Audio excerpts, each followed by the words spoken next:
pour essayer de régler ces problèmes-là? Doit-on retourner à l'époque de nos parents pour leur demander des conseils? Ou alors, comment les jeunes d'aujourd'hui peuvent-ils sortir de ce carcan et arrêter de divorcer à tout va? Bonne question. J'ai même pu dire qu'il y a certains qui divorcent dès qu'ils sortent de la chambre nuptiale, qu'on appelle chez nous Cognonceau. Dès qu'ils sortent de là, ils divorcent. Vraiment, c'est ils ont rempli certainement les objectifs et puis ils se disent que c'est plus la peine. Non, mais vous faites bien, c'est une bonne question. Comment sortir de ces carcans?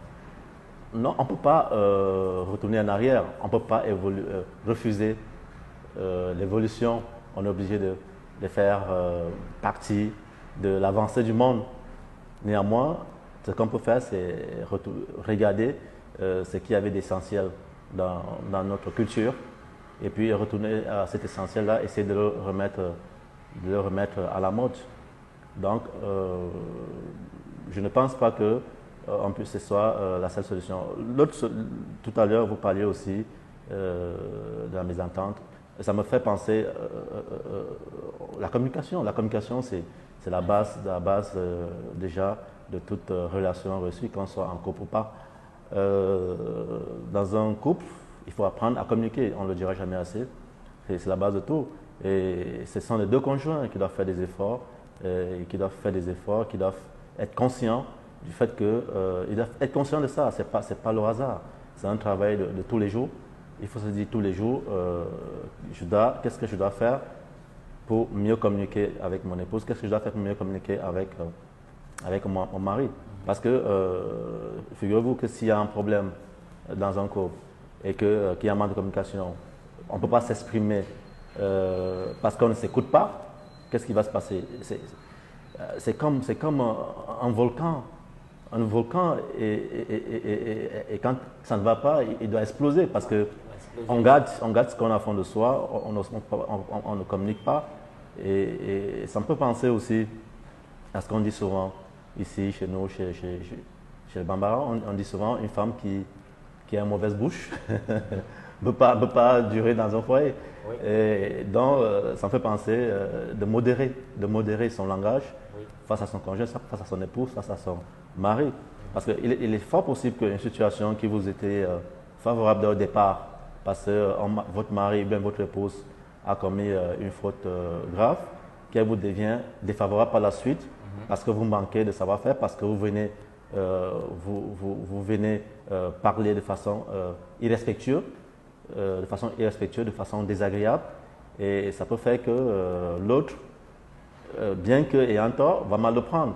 Et si vous blessez une personne, il faut s'attendre à être blessé. Donc il est important de maîtriser cette partie de la communication.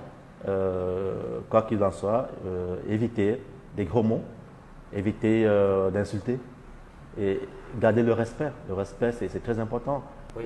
Dites-vous toujours que la personne que vous avez en face de vous, que ce soit vous qui l'avez épousée, que ce soit vous qui avez donné la dot, que ce soit vous qui prenez soin d'elle, elle mérite quand même le respect. Il faut, une fois qu'on a compris qu'elle mérite le respect, quoi qu'il en soit, ça peut nous aider à diminuer quand même cette recrudescence de divorce qu'on constate aujourd'hui. Donc, si je vous comprends bien, il faut se parler. Il faut se parler. Il faut s'écouter. Il faut s'écouter. Il faut s'écouter. Oui. Il faut de l'humilité. Et il faut bien se comporter. Il faut bien se comporter. Parce que ça, c'est primordial. Cela m'amène à vous poser une question en tant qu'homme. Vous avez dit au début du propos qu'on a tendance à s'occidentaliser, à imiter les telenovelas que nous regardons et à adopter ces comportements-là. Si vous, en tant qu'homme, vous êtes assis en train de discuter un jour avec votre femme et pendant la discussion, elle se sent touchée, ou bien elle se sent acculée, elle se lève pour vous gifler, comment vous allez réagir? Ça, c'est une question piège, monsieur Sèche. En effet, je l'avais préparé pour vous cette question, monsieur Jacques. Je pense que moi particulièrement, il m'est impossible, je suis trop sensible à l'endroit du genre féminin, il m'est impossible de lever la main sur une femme ou bien de rendre par la violence parce qu'elle est venue par la violence. Parce que ça, déjà, ce n'est pas un comportement qui nous est culturel, ça vient d'ailleurs. Voilà, je pense que dans ce cas, il vaut mieux se calmer, vraiment prendre sur soi, et vraiment serrer le cœur, et prendre sur soi, se calmer, et attendre peut-être à la maison, et mettre le problème sur la table. Allez-vous divorcer pour en parler? pour cela? Pas forcément. Quelles sont ces raisons? Peut-être que j'ai fait quelque chose qui mérite une gifle. D'accord. Et ça, c'est vous. Quel conseil donnerais-tu à ces personnes qui sont dans cette situation? Peut-être qu'un homme, un homme peut subir le même coup, ou bien une femme peut subir le même coup.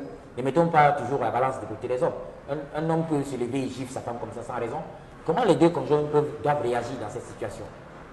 Dans tous les cas, M. Sèche, nous devons toujours déconseiller la violence. La violence conjugale, nous devons la déconseiller.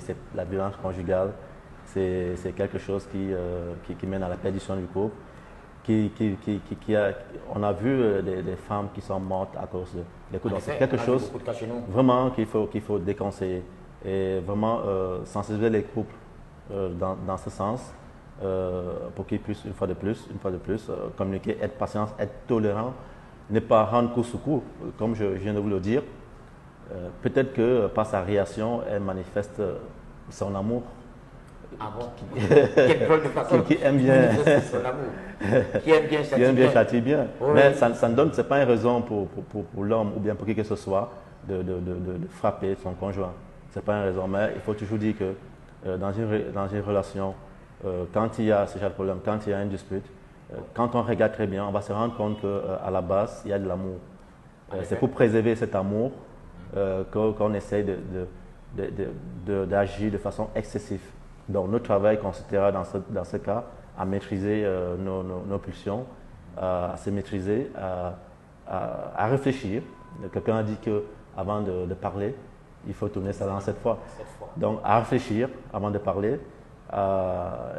Déjà, il faut penser. Il faut jamais rien faire sans réfléchir. Il faut penser le désagrément dans lequel vous serez tous les deux après ton geste. Pensez aussi peut-être que par ces gestes, tu seras amené à demander pardon. Il faut penser à tout. Qu'est-ce qui va se passer après? Donc peut-être qu'on n'a pas souvent le temps de réfléchir, mais effectivement, notre travail consistera à apprendre à réfléchir dans un couple pour pouvoir construire le couple, parce que le couple, il se construit tous les jours.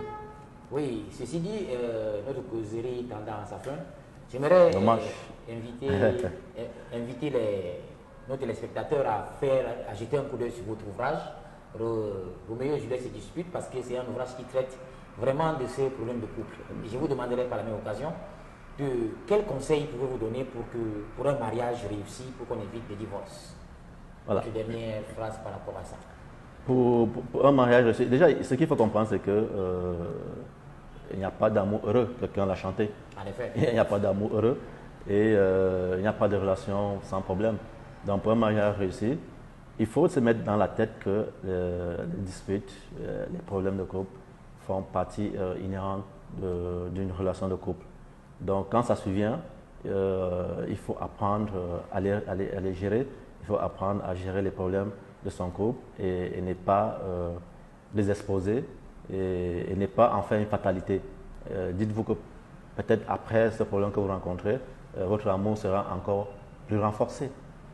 Donc, pour moi, mieux gérer les problèmes de couple, apprendre à les gérer, apprendre à se contrôler, apprendre à communiquer, apprendre à écouter l'autre, se respecter, pour moi, c'est vraiment la base d'un mariage réussi. Qui dit mariage dit divorce. Qui dit amour dit problème. Qui dit union dit conséquence. Le mariage de nos jours est devenu une sorte de magie, une sorte de mystère. Mais doit-on alors éviter de se marier? Doit-on éviter de se mettre avec quelqu'un parce que ça risque de mal finir?